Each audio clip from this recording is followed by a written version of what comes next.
ഞങ്ങൾ തമ്മിൽ എപ്പോഴും കച്ചറ കേട്ടോ. ഞാൻ അവളെ നല്ലപോലെ വഴക്ക് പറയും.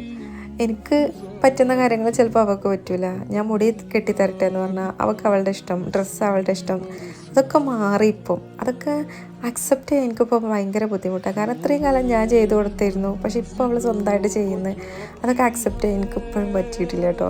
അതുകൊണ്ടൊക്കെ തന്നെ ആയിരിക്കും ഞാൻ അവളെ ചീത്ത പറയാറുണ്ട്, പലപ്പോഴും തല്ലാറൊക്കെ ഉണ്ട്. പക്ഷെ എന്തൊക്കെ എന്നാലും മറ്റു ലാസ്റ്റ് അവൾ തന്നെ ആയിരിക്കും എൻ്റെ ഫസ്റ്റ് പ്രയോറിറ്റി. കാരണം അവളാണ് എന്നെ ഒരു ഉമ്മ എന്നുള്ളൊരു സ്ഥാനത്തിലേക്ക് എത്തിച്ചത്. അപ്പോൾ അവളൊരു ആഗ്രഹം പറഞ്ഞാൽ എനിക്കതെങ്ങനെ സാധിച്ചു കൊടുക്കാതിരിക്കാൻ പറ്റും. അവളുടെ 8ാമത്തെ ബർത്ത്ഡേ ആണ് കേട്ടോ ഇന്ന്. അവളുടെ ഫ്രണ്ട്സിനൊരു ട്രീറ്റ് കൊടുക്കണമെന്ന് അവൾ പറഞ്ഞു. അന്നത്തെ ദിവസം എനിക്ക് പറ്റൂല, പക്ഷേ തലേ ദിവസം ഞങ്ങളത് സാധിച്ചു കൊടുത്തു. അവളുടെ ഫ്രണ്ട്സിനെ വിളിച്ച് ചെറിയൊരു ഔട്ടിങ് കേട്ടോ. ഭയങ്കര സന്തോഷമായിരുന്നു. അവരുടെ ആ ഫ്രണ്ട്ഷിപ്പൊക്കെ കണ്ടപ്പോൾ ഏറ്റവും കൂടുതൽ ഹാപ്പി ആയത് ഞാനാട്ടോ. ഈ ഒരു മൊമെൻറ്റ്സ് അവർക്ക് കൊടുക്കാൻ പറ്റിയിട്ടില്ലെങ്കിൽ എനിക്ക് ഭയങ്കര മിസ്സിങ് ആയിപ്പോയേനെ.